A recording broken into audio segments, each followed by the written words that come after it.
Customer, ठीक है।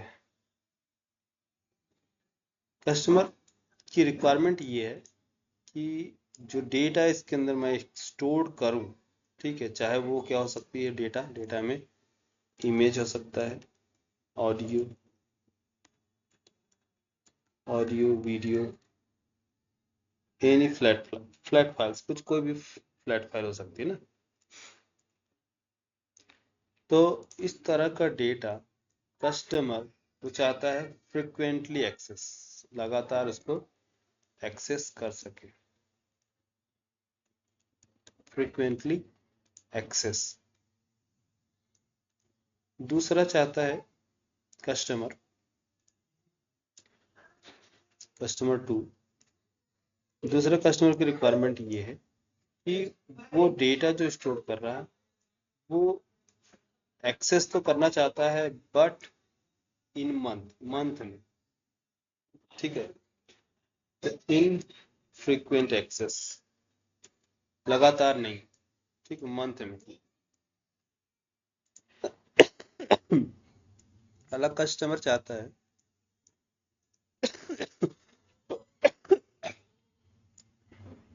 इसको एक्सेस करना चाहिए ना, ठीक है। तो एक एक करके देखते हैं, ठीक। ग्लेशियर ग्लेशियर ये जो टाइप है ग्लेशियर, इसमें हम जो डेटा स्टोर करते हैं वो historical data means long time में जो हमें एक्सेस करना हो उसको आर्काइव करते हैं, डेटा को पैकेजिंग करते हैं, मीन्स चिप क्रिएट करते हैं और उसके अंदर स्टोर करते हैं ग्लेशियर के अंदर, ठीक है।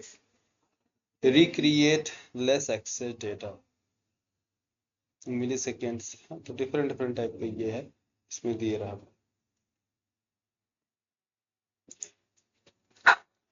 तो यहाँ है, देखिए, ये कुछ इसके पॉइंट्स है, अलग अलग पॉइंट्स हम देख लेते हैं, बता देंगे आपको।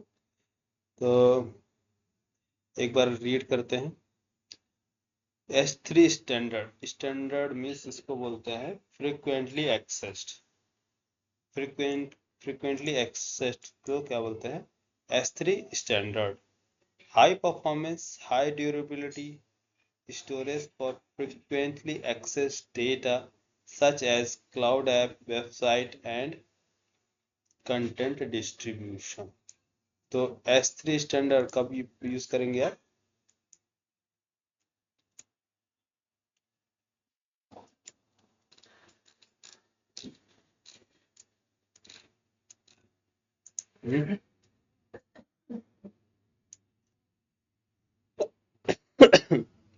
S3 standard, high performance high durability. High performance high durability, high durability क्या है, ड्यूरेबिलिटी बोलो, durable means long time.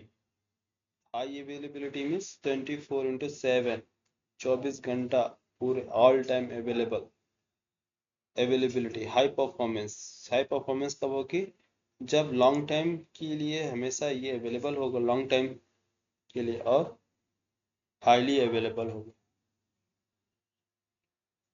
Storage for frequent access data such as cloud websites, इन सभी के लिए हम क्या यूज करेंगे, S3 स्टैंडर्ड क्या बोलते हैं,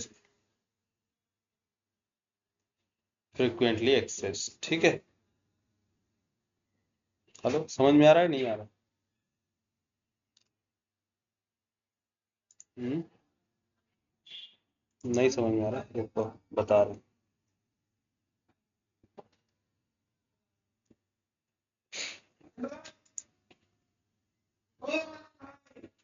हेलो, आ रही आवाज? हेलो, हाँ अक्षय,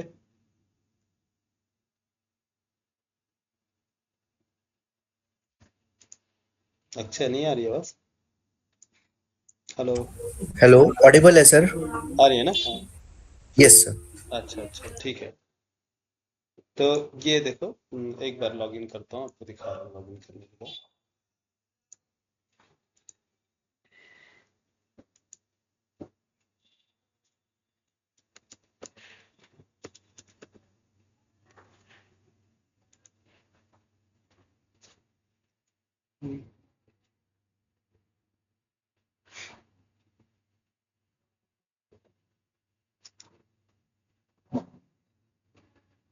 इसका क्या है कोड?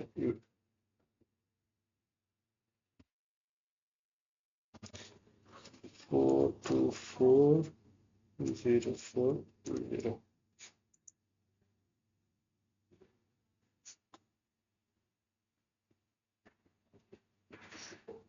तो मैं किसकी बात कर रहा था? S3 की। ठीक है, S3 में चलते हैं। तो यहाँ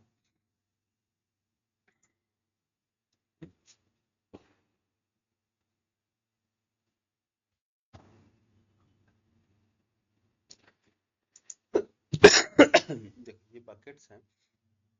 तो जब भी हम बकेट्स क्रिएट करते हैं, ठीक है, तो ये जनरल पर्पस, ये सारी चीज़ें मांगते हैं। ठीक है, तो ये बेसिक है। जैसे ही एडवांस में आप जाएंगे, एडवांस सेटिंग में, तो बकेट्स में चलिए मेरे बकेट्स को देखो इधर। यहाँ पास लिखा है बकेट वर्जनिंग। वर्जनिंग के लिए डिटेल्स मांग रहा, और ऑनरशिप्स का है। ठीक है, ये अवेलेबिलिटी जोन्स है। ठीक है, इसको जनरल पर्पस, और यहाँ आपको मिलेगा इस टाइप का आपको बकेट्स चाहिए। एट टाइप्स, इंक्रिप्शन के बारे में बता रहे हैं आपको। इंक्रिप्शन क्या है?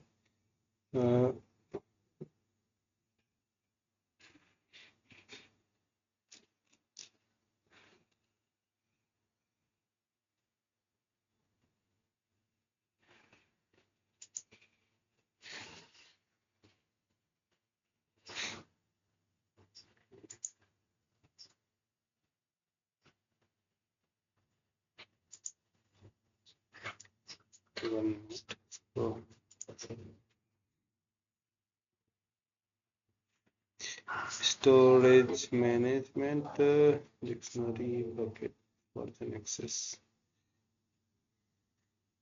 ये बैच ऑपरेशन है, अलग अलग चंक्स में डेटा स्टोर करने के लिए।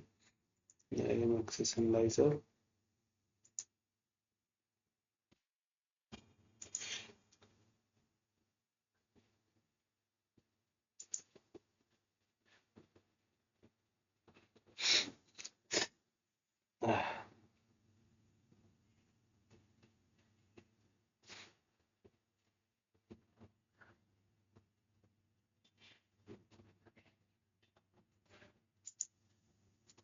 इसमें जब हम बकेट्स क्रिएट करने जाएंगे, न्यू बकेट, जैसे कि डैशबोर्ड में देखते हैं यहाँ पर शायद वो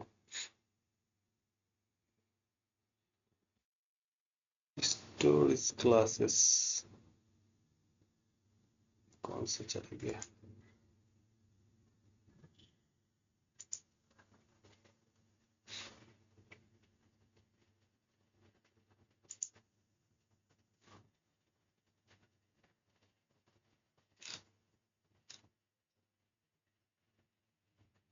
हम्म,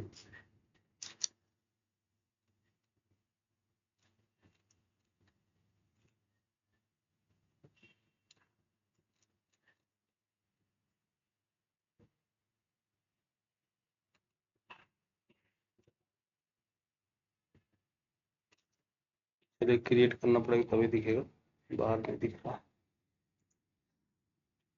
बकेट्स जब आप क्रिएट करेंगे ना, तो इसमें सारे आपके परमिशंस वगैरह, एसेंस वगैरह, इसको भी आप मूव कर दे, हटा दे। वर्जनिंग, बकेट्स वर्जनिंग का क्या रोल है, एक एक करके बता देते हैं आपको सारे। ठीक है, वर्जनिंग का मतलब ये है हिस्ट्री, वो जैसे कि पुराना जो ओल्ड वर्जन है, बैकअप्स के लिए मेनली। ठीक है, कोई न्यू एप्लीकेशंस आया है, न्यू एप्लीकेशंस के लिए आप नया वर्जन आप चूज करेंगे।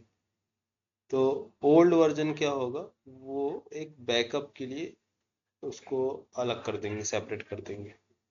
तो इसका वर्जन्स का ये मेन रोल है।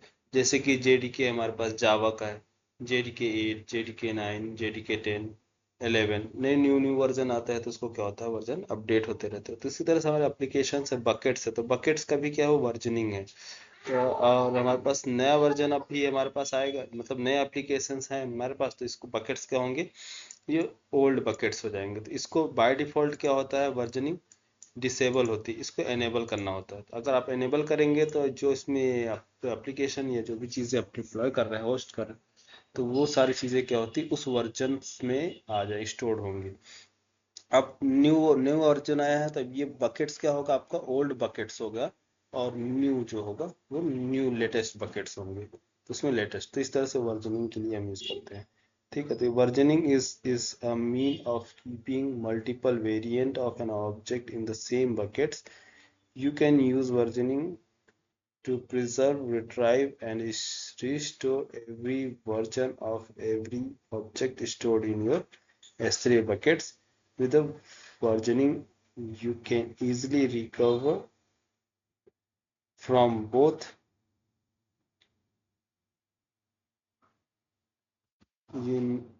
unintended user action and application failure. तो इसके लिए हम यूज कर सकते हैं बकेट्स वर्जनिंग। इसको भी कॉपी कर लो और सिंपल इसका डेफिनेशन निकाल के आप दे देता हूँ। buckets versioning AWS S3।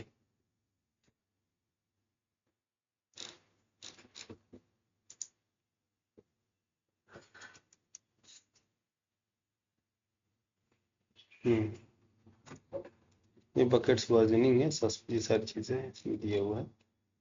ठीक, AWS bucket versioning keep multiple variant of an object in the same buckets।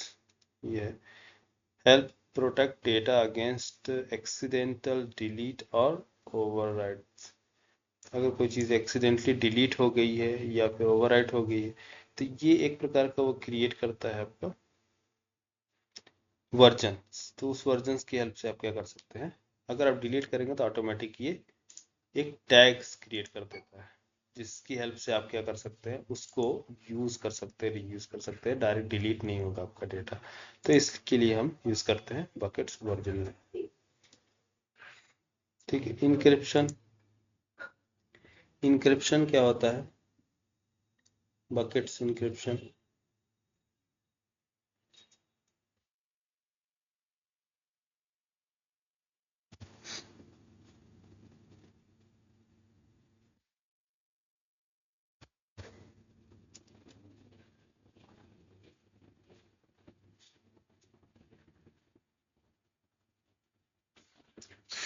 Simple encryption means secure, अब अपना अपना डेटा सिक्योर करने के लिए हम यूज करते हैं। इसका मतलब ये है कि जो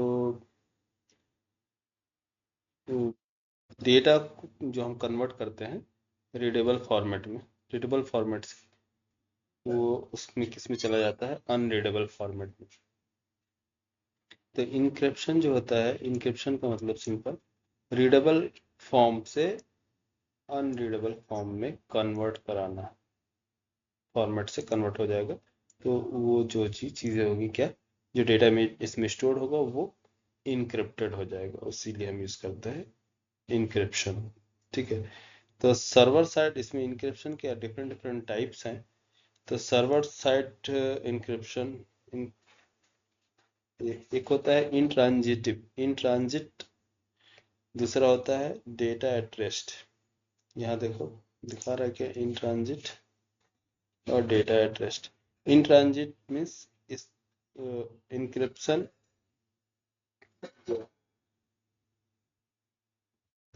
जैसे ही डेटा आप मूव करते हैं एक जगह से दूसरी जगह, मीन्स ट्रांसफर किया जाता है HTTPS के थ्रू, तो उसी वक्त जो होता है क्या होता है, डेटा आपका इनक्रिप्शन होता, इनक्रिप्ट किया जाता है। इनक्रिप्ट तो सर्वर साइड, यहाँ पर server side encryption with Amazon S3 managed की। तो एक जगह से दूसरे जगह जब डेटा हम ट्रांसफर होते हैं, जैसे कि आपको कोई डेटा स्टोर्ड है, ऑडियो वीडियो फाइल, तो जब ट्रांसफर होगा तो उस टाइम पर डेटा क्या होगा, इनक्रिप्ट होगा, उसको बोलते हैं इन ट्रांजिट, इन ट्रांजिट। दूसरा जो है डेटा एट रेस्ट में जो आता है वो एक, जो पहले से जो डेटा एग्जिस्टिंग डेटा के लिए जो पहले से हमारे पास है, उस डेटा को क्या करना है आपको, इनक्रिप्ट करना है। तो उसके लिए बोलते हैं डेटा एट रेस्ट। तो 2 टाइप्स के हमारे पास इंक्रिप्शंस अवेलेबल हैं। इंक्रिप्शंस किस में किए जाते हैं? इन ट्रांजिट मीन्स जब कोई डेटा आएगा उसी टाइम पर आपको इंक्रिप्ट करना है, या फिर जो डेटा हमारे पास ऑलरेडी अवेलेबल है, जो एग्जिस्ट है, उसके लिए इंक्रिप्शन आपके चाहिए, तो उन दोनों पे आपको अप्लाई कर सकते हैं इंक्रिप्शंस। ठीक है, तो इसमें आता है server side encryptions, client side encryptions और इन ट्रांजिट इंक्रिप्शंस। तो सर्वर साइड इंक्रिप्शन जो होता है, इसकी जो रिस्पॉन्सिबिलिटी होती है वो AWS की होती है। सर्वर साइड की रिस्पॉन्सिबिलिटी किसकी है? AWS की होती है, अमेजॉन की। लेकिन क्लाइंट साइड इंक्रिप्शन जो होती है, इसका रिस्पॉन्सिबिलिटी क्लाइंट की होती है। क्लाइंट की रिस्पॉन्सिबिलिटी होती है इसको इनक्रिप्ट कराना। और इन ट्रांजिट इंक्रिप्शन जो होता है वो होता है जब डेटा मूव किया जाएगा उस टाइम पर HTTPS जो है वो इनक्रिप्ट करेगा। तो जो है जैसे सर्टिफिकेट मिलता है ना, SSL सर्टिफिकेट, तो डेटा क्या किया जाएगा? इनक्रिप्ट किया, इनक्रिप्शन, तो वो कहलाते हैं इन ट्रांजिट इनक्रिप्शन। ठीक है, यहाँ आप इसमें पढ़ेंगे तो secure your object with 2 separate layer of encryption for detail on pricing. क्या है? Server side encryption with Amazon S3 managed key, server side encryption with Amazon key manage service. अच्छा, इस की सर्विस के लिए है। ठीक है, तो यहाँ पास बाय डिफॉल्ट क्या होता है? ये बाय डिफॉल्ट की बकेट्स क्या होंगे? इनेबल है, आप इसको डिसेबल कर सकते हैं, चाहे तो नीचे आप इनेबल रहने। एडवांस सेटिंग्स में चलते हैं। एडवांस सेटिंग्स में क्या लिखा है? ऑब्जेक्ट लॉक, ये आता है। इसमें एक इसका स्लोगन है अब स्टोरेज ऑब्जेक्ट का कि WORM means write once read many times. मतलब ए वन टाइम आप क्या करेंगे? इसको ऑब्जेक्ट को स्टोर करेंगे और जब चाहे तब आप इसको रीड कर सकते हैं। तो ये इसका स्लोगन किसका है? S3 बकेट्स का, राइट वंस रीड मेनी। तो यहाँ लिखा है store object using a write once read many model to help you prevent object from being deleted or overwritten for a fixed amount of time or indefinitely. Object lock work only in version buckets। ठीक है, तो इसको आप क्या कर सकते हैं? Enable और डिसेबल कर सकते हैं।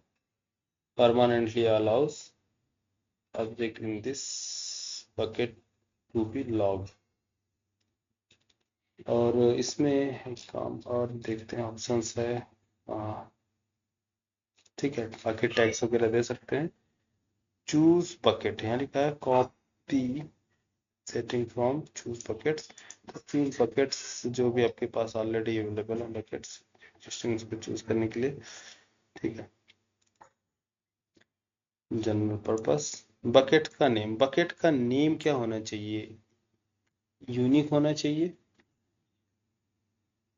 Yes, bucket name should be unique.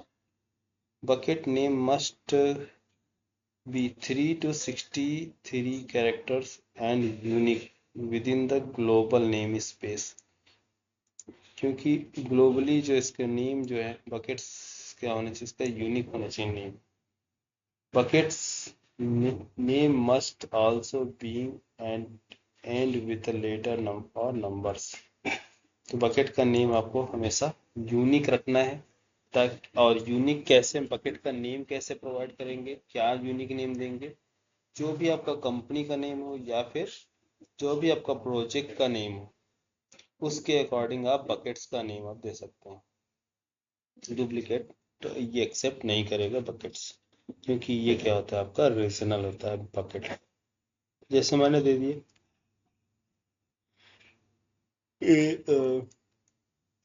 माई माई तो छोड़ो, ओके देता हूँ AIT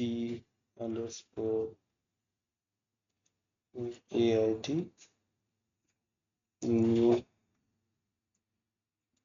बकेट न्यू बकेट 01 भी ले लो अभी।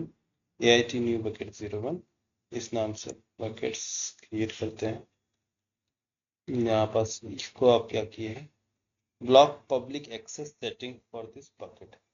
अब पब्लिक एक्सेस और प्राइवेट एक्सेस क्या है कि ब्लॉक ऑल पब्लिक एक्सेस, अगर आपने ब्लॉक कर दिया तो पब्लिकली किसी भी आप का जो या तो फ्रेंड हो या फिर जो भी आपकी एप्लीकेशन या जो भी आपकी वीडियो ऑडियो फाइल्स हैं जो आपने यहाँ पास स्टोर किया है बकेट्स में, ठीक है, जैसे मान लीजिए यहाँ आपने बकेट्स में अपने स्टोर कर दिए वीडियो ऑडियो, तो आप चाहेंगे ना कि आप और आपका फ्रेंड जो भी चाहे इसको, आपने इसको यूआरएल दिया है, इस यूआरएल के थ्रू उसको क्या कर सके, एक्सेस कर सके, ऑडियो वीडियो एक्सेस कर सके, देख सके, चेक कर सके, है ना। तो आप चाहेंगे पब्लिक एक्सेस देना या नहीं चाहेंगे?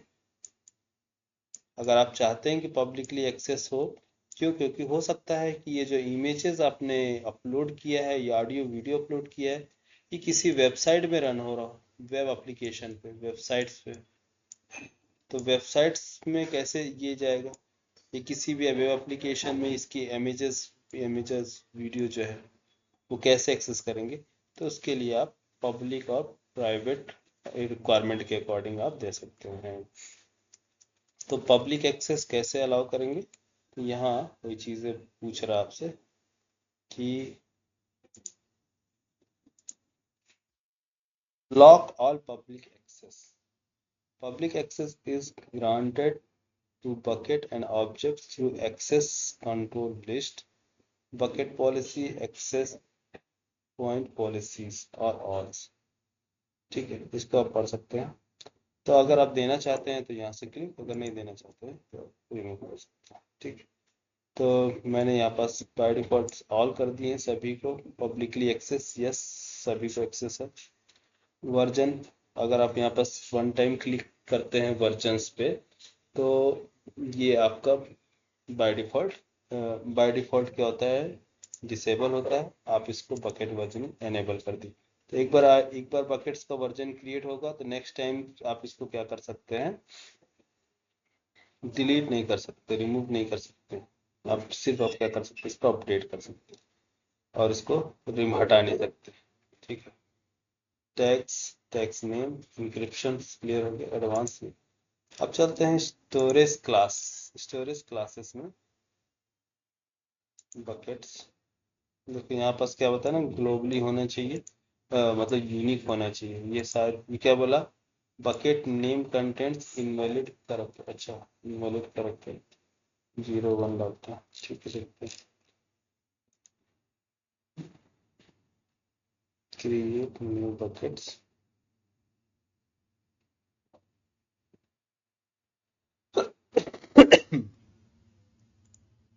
बकेट्स क्या हो गया हमारे, क्रिएट AIT 01 ये बकेट्स। अब इसमें आता है देखो अलग अलग मेटा डेटा इंफॉर्मेशंस के लिए क्या क्या इंफॉर्मेशंस आप इसके अंदर स्टोर करेंगे। Create Meta data configuration analysing, जिस टाइप का आपको डेटा स्टोर करना है। ठीक है, और प्रॉपर्टीज, इसकी प्रॉपर्टीज में चलते हैं। तो प्रॉपर्टीज क्या बताता है, इसकी रीजन जो है मुंबई रीजन है, ARN सर, और इस bucket version multi factor MFA, इसके अंदर मल्टी फैक्टर आप अप्लाई कर सकते हैं। बाय डिफॉल्ट क्या डिसेबल है। बकेट्स क्या हो गए, बकेट वर्जन एनेबल्ड, तो बकेट्स वर्जन, ठीक है। बकेट्स यहाँ आते हैं, क्या बोलते हैं, इंक्रिप्शन इंटेलिजेंस, अब लास्ट में देखोगे यहाँ पास स्टैटिक वेब होस्टिंग यहाँ पास एनेबल है। यहाँ कोई भी वेब एप्लीकेशन क्या कर सकते हैं, इसमें होस्ट कर सकते हैं। तो वो आपको क्या देगा, एक यूआरएल क्रिएट करके देगा। स्टैटिक वेब होस्टिंग के बाद में चलेंगे, पहले हम चलते हैं storage class. Storage class object lock है, रिक्वेस्ट पैरामीटर ट्रांसफर बस। स्टोरेज क्लास की तरह intelligent tier configuration server access logging default encryptions AWS user defined permissions है ऐसे permissions। 1 मिनट, स्टोरेज क्लास दिख रहा है क्या? Invalid public access metrics management life cycle configuration inventory access point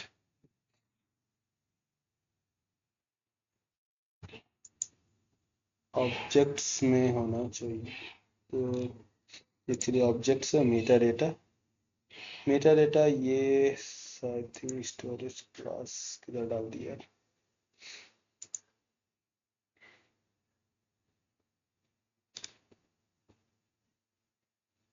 store fully manage Apache configuration analyse properties में होना चाहिए। Buckets version tags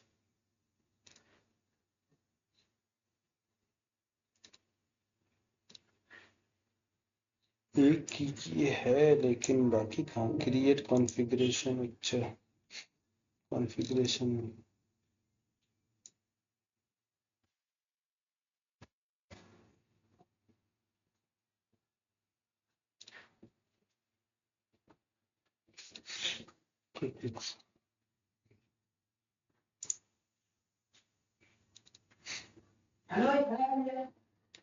event notification cloud trail server access logging.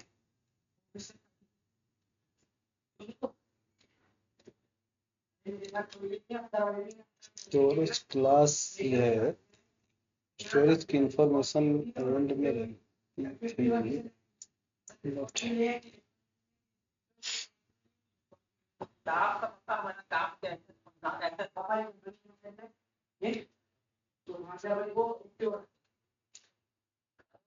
ये देखो ये इंपॉर्टेंट है, ये इंटरव्यू में पूछा जाता है।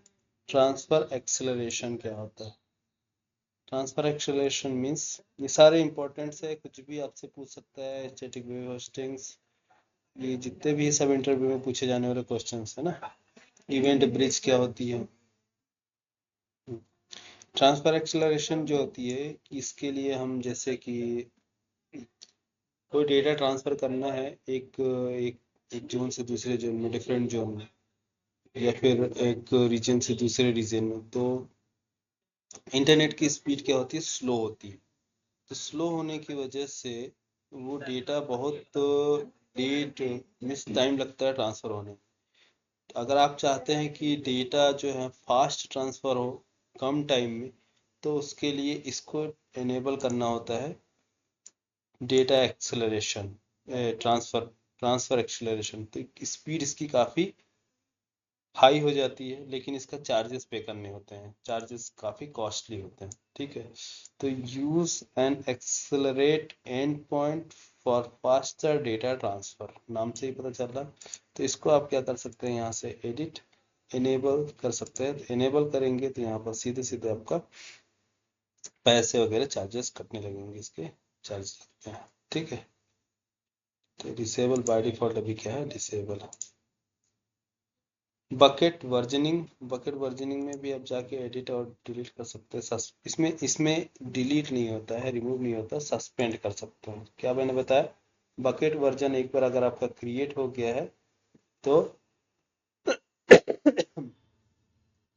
क्या होगा, डिलीट नहीं कर सकते इसको, क्या कर सकते हैं, सिर्फ और सिर्फ सस्पेंड कर सकते हैं। ठीक है, this suspends the creation of object versioning for all operation but preserve any existing object versions. ठीक है, सस्पेंड्स कुछ टाइम्स के लिए अपने इसको क्या करते, सस्पेंड, तो बकेट्स का। ठीक है, ओवरव्यू, बकेट ओवरव्यू, ये रीजन है क्रिएशन डेट टाइम, बट अभी भी स्टोरेज क्लास नहीं दिखा। इसमें है स्टोरेज क्लास, स्टोरेज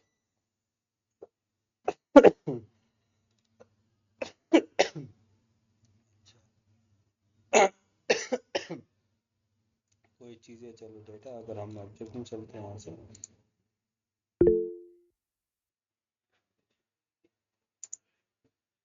डिलीट क्या बोला है, डिलीट इन सेंस की चल वापस जिसे तो नहीं की जा सकती है।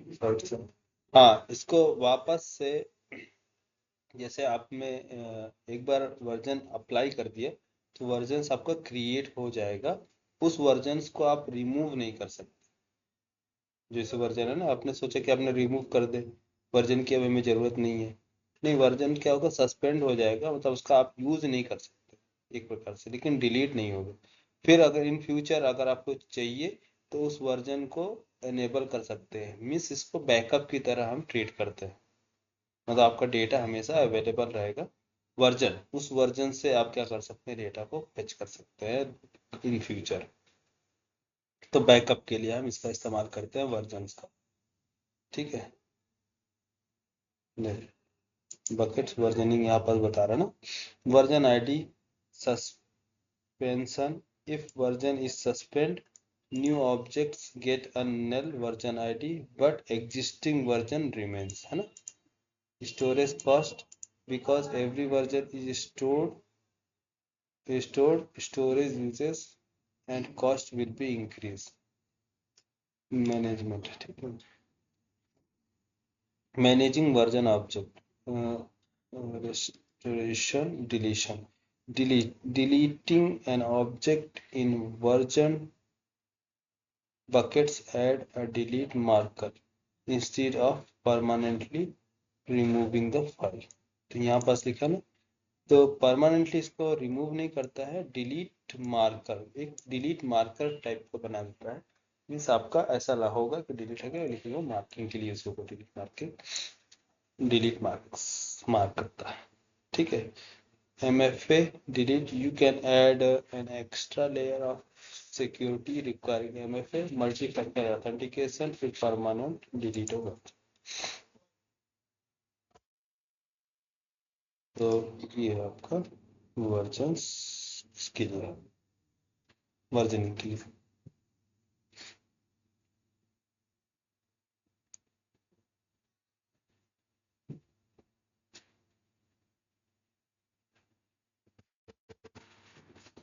तो स्टोरेज क्लास में कौन कौन सी क्लासेस है,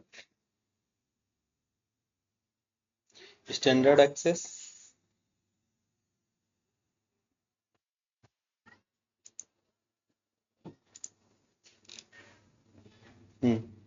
स्टैंडर्ड एक्सेस क्या है, standard access,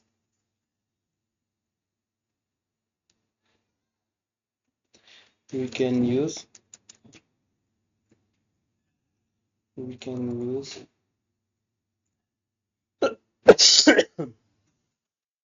for frequent access, frequently access data,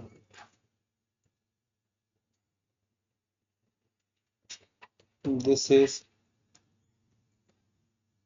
default storage class, this is default storage class, which is used for regular purpose, it is used for regular purpose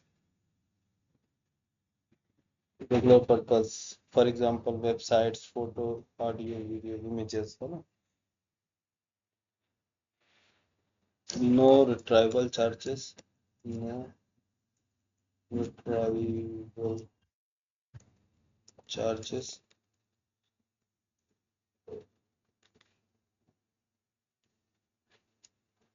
retrieval, no retrieval charges, retrieve करने का कोई charge नहीं होगा इसमें। कौन सा? Storage access, standard access means availability इसकी कितनी है, availability, durability, durability, durability means 11 nines, 11 nines क्या होते हैं 11 नाइन्स? ड्यूरेबिलिटी, ड्यूरेबिलिटी, ड्यूरेबिलिटी वापस 3, ठीक है मैं जानता हूँ। ड्यूरेबिलिटी 11 नाइन्स, इसको बोलते हैं 11 नाइन्स। 11 नाइन्स मीन्स यहाँ लिखा है ना 11 nines, 99.9999999, 11 times 9 is called 11 nines. तो Amazon S3 is designed for 11 nines of data durability। ठीक है, इसको आप बोल सकते हैं 11 नाइन्स ड्यूरेबिलिटी।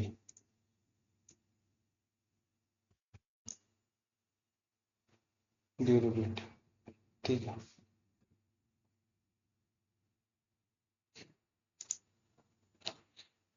अब दूसरा आता है इनफ्रीक्वेंट एक्सेस। इनफ्रीक्वेंट एक्सेस में, infrequent access,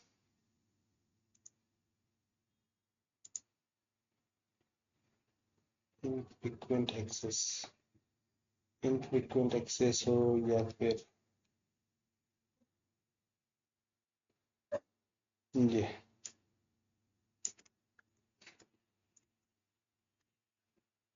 infrequent access, S3 standard infrequent access। क्या है infrequent access? For data that is accessed less frequent but require rapid access when needed, offering lower storage cost than standard। तो इससे क्या होगा, इसकी according क्या होगा, ये थोड़ा सा स्टैंडर्ड है। इसमें क्या होता है, इनफ्रीक्वेंट एक्सेस ये चीपर होता है, किससे? Cheaper, cheaper than frequently access means standard access, standard access या फिर frequently access, इससे क्या होता है, चीपर होता है। इसकी ड्यूरेबिलिटी क्या होती है, 11 nines, same 11 nines, 11 nines, 11 nines durability. Retrievals में चार्जेस होते हैं, इसके retrieval charges, retrieval,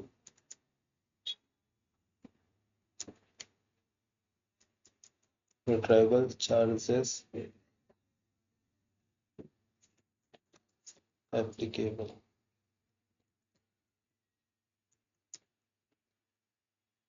charges, travel charges applicable, ये आपको चार्ज पे करने होंगे।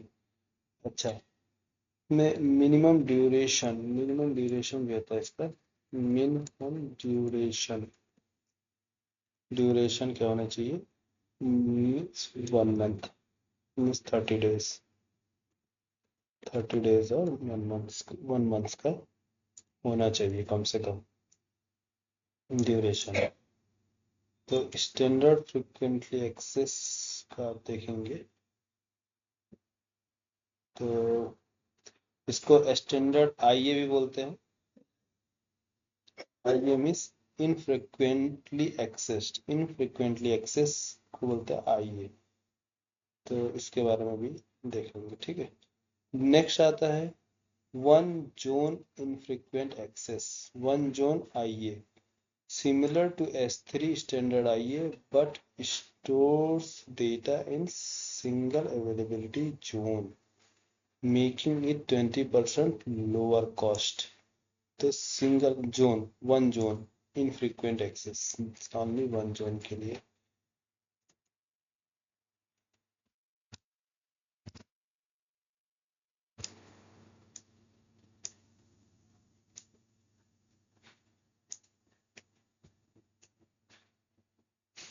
ये इसमें क्या होता है, सेम वही होता है लेकिन सिंगल।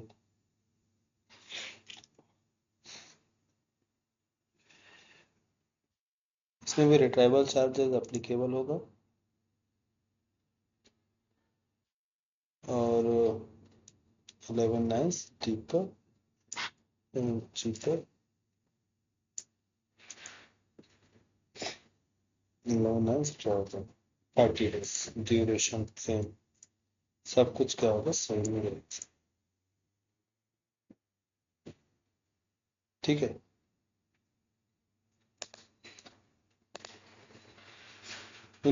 इसमें यह है कि क्रिटिकल नहीं रहता है, ठीक है। Similar to S3 standard IA but stores data in single availability zone, single availability zones, making it 20% lower cost. Next next आएगा आपका express one zone, highest performance for frequently accessed data, storing data in single availability zone with millisecond latency। एक और आता है इसके अंदर redundancy, चलो उसको बता देते हैं।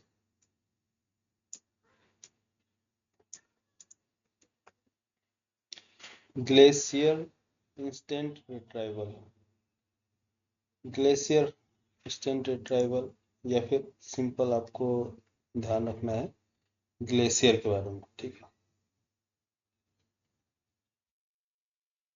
ग्लेशियर का काम क्या है कि ये आर्काइविंग पर्पस के लिए यूज करते हैं, बस सिंपल आपको याद रखना है कि तो अब इतना इतना सब चीजें देखने की जरूरत नहीं है। आर्काइविंग मीन्स अगर आपके पास लाखों या हजारों इमेज है और वो सारे इमेज क्या हो चुके हैं, ओल्ड हो गए हैं और आपको उसकी रिक्वायरमेंट नहीं होती, लेकिन आप अपने सिस्टम में अपने रखा है और आपका मेमोरी यूज हो रहा है, स्टोरेज यूज हो रहा है, तो आप इसको ऐसा कर सकते हैं कि इसका एक ग्लेशियर बनाएंगे S3 के अंदर, एक ग्लेशियर क्रिएट करके उसको आर्काइव करेंगे, मीन्स जिप क्रिएट करेंगे, जिप क्रिएट करने के बाद उसको स्टोर कर देंगे परमानेंटली। तो वो हमेशा के लिए आपको स्पेस भी कम लेगा और काफ़ी कम प्राइस में, कम रेट, ज़्यादा चार्जेस नहीं लगेंगे, अनलिमिटेड डेटा आप स्टोर कर सकते हैं, ठीक है। तो इस जिसको हम क्या बोलते हैं, जिसको हमें बहुत कम एक्सेस करना है उसके लिए हम ग्लेशियर यूज करेंगे, ठीक है। तो ग्लेशियर इंस्टेंट रिट्राइवल, तो यहाँ पर दो टाइप, इसमें अलग अलग टाइप्स बताएं, फ्लेक्सिबल रिट्राइवल और डीप आर्काइव। तो डीप आर्काइव जो होता है Glacier, lowest cost storage class for long term archiving, data retained for 7 to 10+ years, है ना, 7 से 10 साल के बीच आपको लगाना है, तो बहुत कम इसको यूज करना है, तो इसके लिए आप यूज करेंगे क्या, डीप आर्काइविंग। यहाँ क्या है,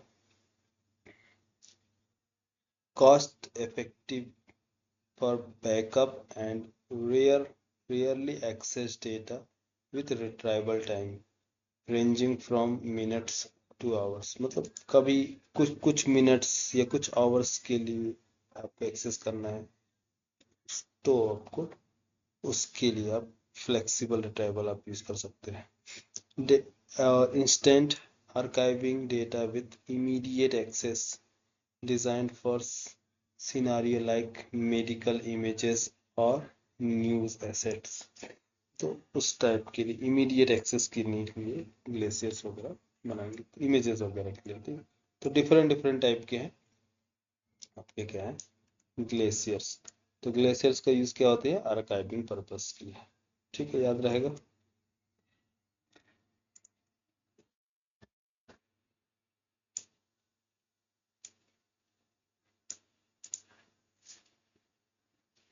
इंटेलिजेंट टायर, इंटेलिजेंट टायर जो है वो किसके लिए है? Intelligent tier, intelligent tiering means unknown access patterns के लिए बेस्ट।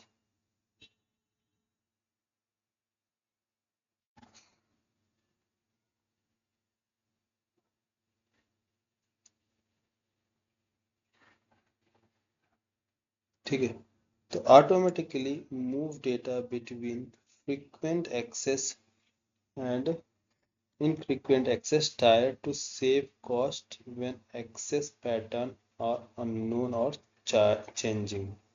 तो इंटेलिजेंट टायरिंग में सिंपल आपको ये ध्यान रखना है कि इसको हम क्या यूज करते हैं मूव करने के लिए। स्टैंडर्ड जो है आपका ये एफ ए, इससे मूव करना है आपको आई ए, आई ए में means infrequent access. F A से मूव करने के लिए आई ए में, तो उसके लिए हम यूज करते हैं इंटेलिजेंट टायरिंग। तो इंटेलिजेंट टायरिंग आपको सिर्फ मूविंग के लिए, डेटा मूव करना है एक जगह से दूसरे जगह। तो यहाँ पास क्या काम हो रहा है, ये यहाँ जनरल पर्पस के लिए आप यूज कर रहे हैं। ठीक है, यहाँ क्या हो रहा है, चार्जिंग लग रही है। तो यहाँ से आपको डेटा मूव करना है, मीन्स यहाँ से लेकर इस इस फॉर्मेट से इस फॉर्मेट में लेके आना है। तो आप यूज करेंगे किसका, इसका यूज करेंगे intelligent tiring. Intelligent tiring automatically move data between frequent and infrequent access tier to save cost when access pattern are unknown or changing। ठीक है, तो इसके लिए हम इसको यूज कर सकते हैं। ये भी, इसकी भी अगर ड्यूरेबिलिटी पूछे जाए तो 11 नाइन्स, अवेलेबिलिटी 99.99% इसका। ठीक है, ग्लेशियर्स का यूज करते हैं क्या, इनफ्रीक्वेंट एक्सेस डेटा के लिए। इनफ्रीक्वेंट एक्सेस मीन्स कभी कभी जो यूज करना है उसके लिए हम यूज करेंगे इनफ्रीक्वेंट डेटा के लिए। ठीक है,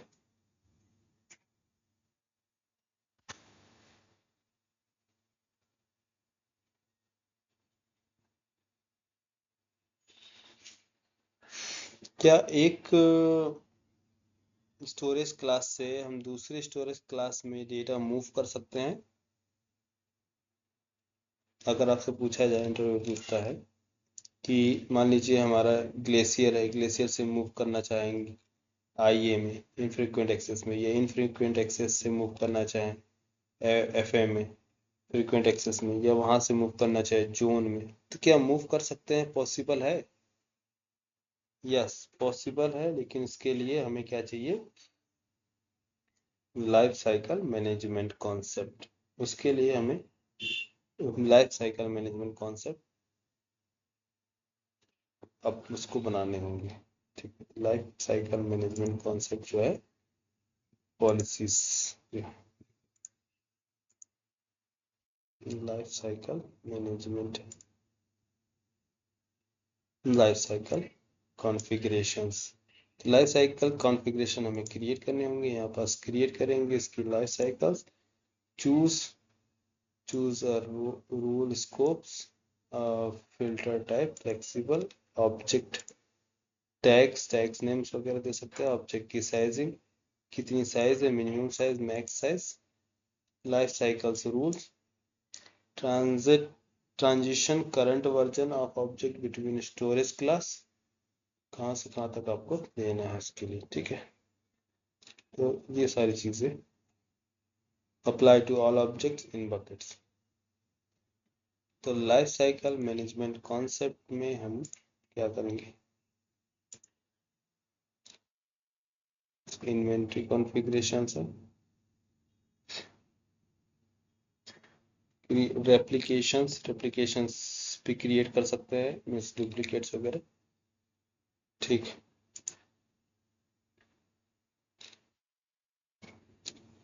storage class analysis, create analysis, storage class, create configuration, view additional charts, view replications, create configuration.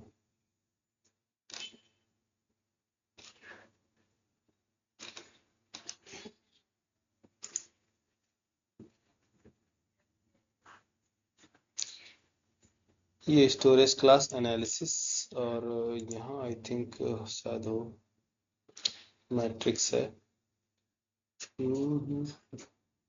Total number of objects, no data. ठीक है, तो फर्स्ट हम एक काम करते हैं, इसके अंदर डेटा ऐड करते हैं, कोई सा भी अपलोड करते हैं एक, और इस डेटा में अपलोड करने के लिए ऐड फाइल्स, कोई सा भी फाइल, HTML फाइल या फिर कुछ भी। तो index.html फाइल में फर्स्ट ये कौन सा फाइल है, कोई सा भी पहले देखते हैं। तो ये index.html फाइल है हमारा, ठीक है। इसको मैंने क्या किया, अपलोड कर दिए, ऐड कर दिए फाइल, और परमिशंस, प्रॉपर्टीज, हाँ ये जैसे हम कोई फाइल अपलोड करेंगे तो ये हमारा क्या मिलेगा, स्टोरेज क्लास। तो स्टोरेज क्लास में जब जाएंगे तो यहाँ देखो, Amazon S3 offers a range of storage class designed for different use case। तो यहाँ स्टोरेज क्लास, तो कौन सा टाइप, आपको किस टाइप का डेटा स्टोर करना चाहते हैं। तो मान लीजिए मैंने जो index.html पेज इसको मैंने ऐड किया है, तो इसको कौन सी कैटेगरी में रखेंगे, standard, intelligent tier, standard IA, one zone IA, Glacier instant retrieval, Glacier flexible retrieval, Glacier deep archiving, या रिड्यूस रिडंडेंसी। रिड्यूस रिडंडेंसी जो है ये आपका इसमें फ्रीक्वेंटली एक्सेस है but not critical, no retrieval charges है, लेकिन AWS रिकमेंड नहीं करता है। ठीक है, इसको AWS रिकमेंड नहीं करता इसको कि आप इसको यूज करें, रिड्यूस रिडंडेंसी। ठीक है, frequently access data with millisecond access not recommended as AWS standard is more cost effectively। ठीक है, तो इसको AWS रिकमेंड नहीं करता, इसलिए आप इसको यूज ना करें। रिड्यूस रिडंडेंसी, ठीक है। तो अब इसमें क्या कितना कितना डेटा है, क्या क्या स्टोरेज है, availability zones, min storage duration, minimum कितना होना चाहिए, minimum billable object, monitoring and auto tiered, retrievals fees कितनी है, ये सारी चीज़ें यहाँ पास मेंशन है। ठीक है, जनरल पर्पस के लिए हम क्या यूज़ कर रहे हैं, ये सारी चीज़ें जनरल पर्पस में है। तो यहाँ स्टैंडर्ड जो है, frequently access data more than once a month with a millisecond access, क्या है यहाँ पास, अवेलेबिलिटी जो greater than equal to 3, data with changing और unknown access pattern. Means unknown access pattern means एक एक डेटा एक जगह से दूसरे जगह ट्रांसफर करने के लिए। Pre object fee apply object, this 128 KB data से आप क्या कर सकते हैं, स्टोरेज के लिए। ठीक है, infrequent access data once a month, अगर आपको मंथ में एक बार एक्सेस करना है तो आप क्या यूज करेंगे, ये पर GB फी अप्लाई, GB पर फी अप्लाई, पर GB जितना GB होगा उतना डेटा। अभी हमारे पास कितना डेटा है, 4.1 KB, अभी कोई अप्लाई नहीं होगा। पर GB जितने GB होंगे उतने पर अप्लाई होंगे, जैसे कि 1 GB हो गया आपका डेटा अप्लाई हो जाएगा इसका। ठीक है, पर GB फी अप्लाई, पर GB सारी चीज़ें 30 डेज के लिए, 1 इसके लिए, recreatable infrequently accessed data once a month with millisecond access, once a month। Long live archiving data access once quarter. तो आई थिंक ये समझ में आ गया होगा। हेलो, स्टोरेज क्लास समझ में आ गया? आप लोग हो के चले गए यार? Yes, sir. समझ में आया? क्या नाम है, विशाल? कुछ चीजें क्लियर हुई? इंक्रिप्शन क्लियर हो गया, वर्जन क्लियर हो गए, और आपका स्टोरेज स्टोरेज क्लास टाइप, किस टाइप का आपको स्टोरेज प्रोवाइड कराना। अब मान लीजिए कोई डेटा हमने जनरल पर्पस के लिए यूज़ किया, ठीक है, ये वाला फ्रीक्वेंटली एक्सेस, हमेशा एक्सेस करना है, तो या ओके ठीक है। सर्वर साइड इंक्रिप्शन कौन हैंडल करता है? ये सर्वर साइड इंक्रिप्शन कौन हैंडल करता है by default? AWS server side encryption handle करेगा, वो खुद मैनेज करेगा। Client side encryption client handle करता है। इन ट्रांजिट इंक्रिप्शन कौन हैंडल करेगा? HTTPS, जब भी कोई रिक्वेस्ट एक जगह से दूसरी जगह भेजेंगे, जब डेटा ट्रांसफर होगा तो उस टाइम पर होगा। तो डू नॉट, यहाँ पर लिखा server side encryption, do not specify an encryption key. क्यों? क्योंकि the bucket setting for default encryption are used to encrypt object when storing them in S3। ठीक है, चेक सम्स वगैरह है, ठीक, मेटा ऑप्शनल लिस्ट, यहाँ से हम क्या करेंगे, ठीक। बाकी टैग्स नेम वगैरह मेटा डेटा ऑप्शनल से, ये इसको हमने यहाँ पर क्लिक किया। ये प्रॉपर्टीज आई थिंक आपको क्लियर हो गई होंगी। परमिशंस, तो ये है बकेट का परमिशंस आपको क्या देना था? परमिशंस क्या हमारा? Grant public access and access to other AWS account. Permissions अगर आपने प्रोवाइड किया है तो ये क्या होगा बाय डिफॉल्ट? दूसरा अकाउंट से कोई भी आपके इंडेक्स पेज को या फिर कोई इमेज को एक्सेस कर सकता है, इसलिए हम उसको परमिशंस प्रोवाइड कराते हैं। ठीक है, इसको मैंने किया अपलोड, तो ये हो गया अपलोड यहाँ। अब ये अपलोड होने के बाद यहाँ जाएंगे, index.html, यहाँ ओपन किया index.html, ठीक है। तो ये है index.html की कॉन्फ़िगरेशन, ARN वगैरह सारी चीज़ें आ गई हैं, इसकी ये डिटेल्स बन के आ गई। ये बोलते हैं, इसको बोलते हैं ऑब्जेक्ट URL। ये ऑब्जेक्ट URL क्या कहलाता है? इसको बोलते हैं प्री साइंड, क्या बोलते हैं इसको?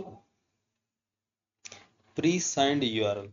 तो बकेट्स में बकेट्स प्री साइंड, देखो क्या है, bucket bucket pre signed URL। तो प्री साइंड URL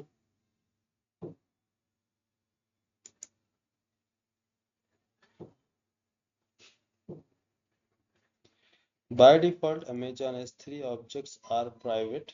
हाँ, ये भी इंटरव्यू में पूछे जाते हैं कि जो बाय डिफॉल्ट S3 ऑब्जेक्ट्स होते हैं या फिर बकेट्स होता है, वो प्राइवेट होता है या public?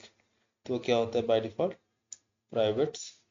Only the object's owner has permission to access them. However, the object owner may share object with the other by creating pre-signed URL।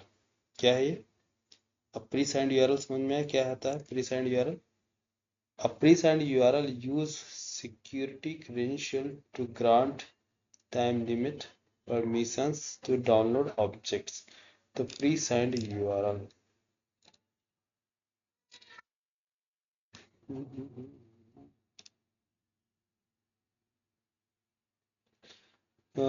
you can create a pre-signed URL to share an object with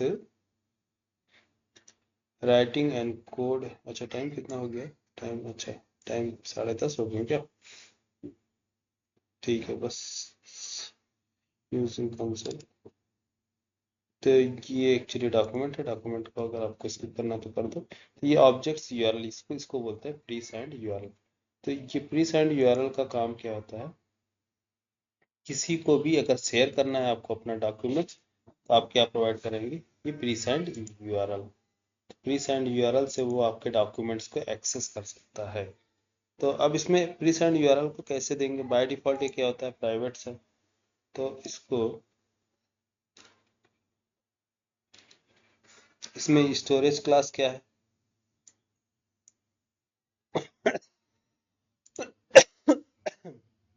storage class one zone I है, आप इसको edit कर सकते हैं।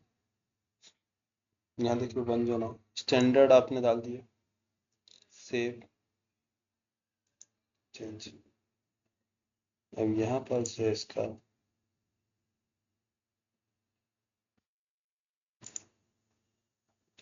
अभी इसका storage class क्या हो गया? अब स्टैंडर्ड। तो सर्वर साइड इंक्रिप्शन ये एनेबल, ठीक है। ये आपका मेटा डेटा की एंड ऑब्जेक्ट वर्क्स।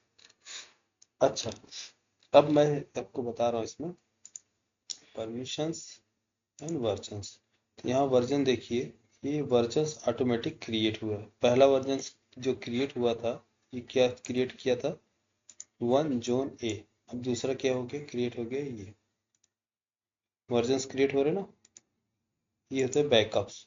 जब भी आप कोई चेंजेस करेंगे, न्यू रिलीज होगा, तो हमेशा क्या बनाते जाता है, बैकअप्स बनाएगा। अब इसको आप क्या कर सकते हैं, डाउनलोड कर सकते हैं। डिलीट डिलीट करने के लिए, परमानेंट डिलीट करने के लिए क्या करना होगा आपको, ऑब्जेक्ट्स को डिलीट करने होंगे, तब जाके डिलीट होगी, परमानेंट डिलीट।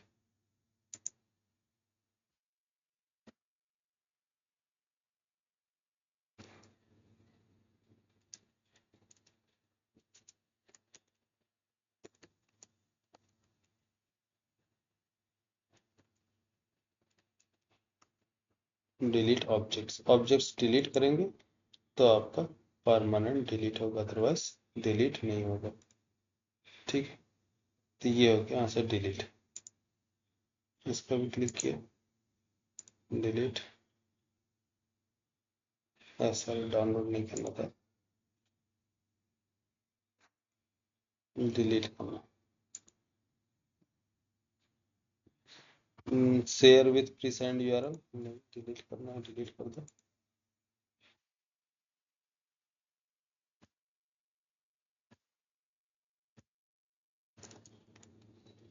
परमानेंट डिलीटेड, समझे? अगर इसको आप क्या करेंगे, परमानेंटली अगर डिलीट करेंगे तो ऑब्जेक्ट्स क्या होगा, डिलीट हो जाएगा। तो अगर आप ऑब्जेक्ट नहीं चाहते डिलीट करना, तो आप क्या करेंगे, तो परमानेंट डिलीट नहीं करेंगे, सिर्फ सस्पेंड कर सकते हैं, है ना। यहाँ पास लिखा है, if folder is selected for deletion, all objects in the folder will be deleted and any new objects added while the delete action is in progress might also be deleted. If any object is selected for deletion, any object with deletion, ठीक है, तो इस select करने के लिए बोला, ठीक है। तो इसको अभी हम कर देते हैं कैंसिल। अच्छा, तो वापस आते हैं बैक। मुझे चलना है कहाँ, कैंसिल, जनरल पर्पज बकेट्स। देखिए हमारा बकेट्स है, और इस बकेट्स के अंदर आते हैं। ओके, मेटा डेटा प्रॉपर्टीज में जाएंगे। यहाँ से प्रॉपर्टीज में जब आप वो एंटर करेंगे तो आपको मिलेगा static web hosting. Static web hosting के लिए आप क्या कर सकते हैं, use this bucket to host a website और रीडायरेक्ट रिक्वेस्ट। यहाँ से एडिट एनेबल, अगर जैसे ही आप एनेबल करते हैं तो ये आपका जो यूआरएल है ये वेब होस्टिंग के लिए रेडी होगा। तो कैसे इसको एक्सेस करेंगे, वेब होस्टिंग एनेबल किया, hosting type host static website, yes static website है। इंडेक्स डॉक्यूमेंट का नाम क्या है, index.html। एरर का नाम error.html, मीन्स हमारे पास अगर कोई पेज होगा तो error.html पेज, html। और index.html, इस टाइप का फाइल हमारे पास होना चाहिए। देन रिडायरेक्शन रूल ऑप्शनल है, ओके, यहाँ पास रूल वगैरह दे सकते हैं, सेव एंड चेंजेस। ठीक है, तो जैसे ही आप इसको सेव करेंगे, सेव सक्सेसफुली, और यहाँ एक आपको मिलेगा यूआरएल, ये बकेट्स वेबसाइट एंड पॉइंट्स। तो ये क्या हो गया, आपका वेबसाइट जो है लॉन्च हो गई है। आप इस वेबसाइट से, क्या नाम है, http और AIT न्यू बकेट 01.s3, इस नाम से क्या है, एक वेबसाइट आपका लॉन्च हो गया। तो जैसे आप इस पर क्लिक करेंगे तो शायद फॉरबिडन एक्सेस, कुछ एक्सेस का परमिशन, हाँ एक्चुअली इसके लिए मुझे पॉलिसी लिखनी होगी, पॉलिसी ऐड करना है। तो इसमें मुझे क्या करना होता है, वेबसाइट पॉलिसी ऐड करनी होती है होस्टिंग की। तो जब हम जाएंगे एडिट करेंगे यहाँ पास, तो यहाँ लिखा है redirection rule, return injection automatically redirect page request और स्पेसिफाई कंटेंट।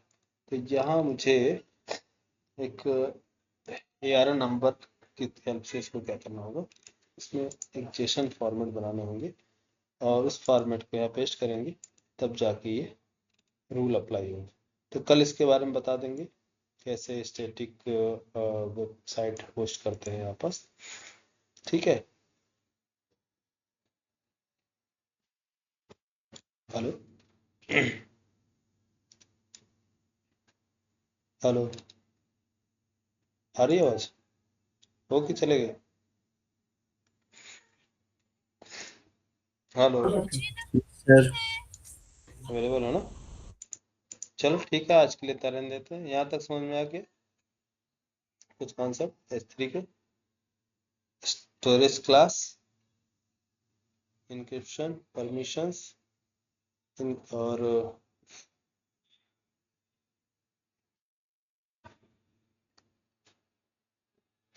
हाँ, तो कितने टाइप्स के स्टोरेज हमारे पास है, वो सारी चीज, ये सब इंटरव्यू में पूछे जाने वाले क्वेश्चन है, ध्यान रखना, ठीक है। क्योंकि सबकी रिक्वायरमेंट्स क्या होती है, डिफरेंट डिफरेंट हो सकती है यहाँ, जैसे मैंने बताया कि यहाँ पास क्या होती है, रिक्वायरमेंट सबकी अलग अलग होती है। तो किस टाइप का डेटा आपको ये स्टोरेज चाहिए, तो उसको स्टोरेज के लिए आपको टाइप्स चूज करने होंगे, ताकि आपका कॉस्ट के अकॉर्डिंग आप पे कर सके अमाउंट, है ना। ठीक है, चलो मिलते हैं गाइस कल। कुछ पूछना है, कोई डाउट? सर ये पूछ रहा था कि अगर ये मतलब अभी कितना टाइम लगेगा AWS पूरा कंप्लीट होने में? AWS में मेन जो टॉपिक जो था वो तो खत्म हो गया, EC2 हम्म। इंस्टेंस, जो सबसे ज्यादा टाइम लगता है। अब ओके। अब मेन एक एक दिन का बस सब कॉन्सेप्ट बचे हैं, एक एक दिन लगेंगे एक एक टॉपिक में, छोटे छोटे अच्छा अच्छा। टॉपिक्स बट बचे हुए, अब जितना लग जाए। हाँ जी हाँ जी। ये कल, मंथ तो शायद कंप्लीट ही लग जाएगा आई थिंक। हाँ ये इसमें खत्म हो जाएगा, कम भी अच्छा लग अच्छा। सकता है।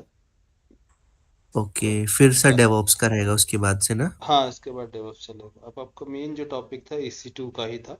अब IAM का है, IAM यूजर्स वगैरह एक दिन दो दिन का है, एक एक टॉपिक स्मॉल स्मॉल सा टॉपिक है। ये ओके S3 ओके। जो था, आज मैंने आज को पूरा कंप्लीट बता दिया है, थोड़ा सा बचा है, हम्म। कल कैसे होस्ट करते हैं वो भी खत्म हो जाएगा। ओके। अब हाँ, जितने भी सर्विसेज सब एक एक दिन दो दो दिन, एक एक दिन, बस एक दिन दो दिन से ज़्यादा नहीं चलेगा, अच्छा अच्छा अच्छा। छोटे छोटे टॉपिक। हाँ ठीक है सर। ठीक, ठीक है, ओके गाइस, गुड नाइट।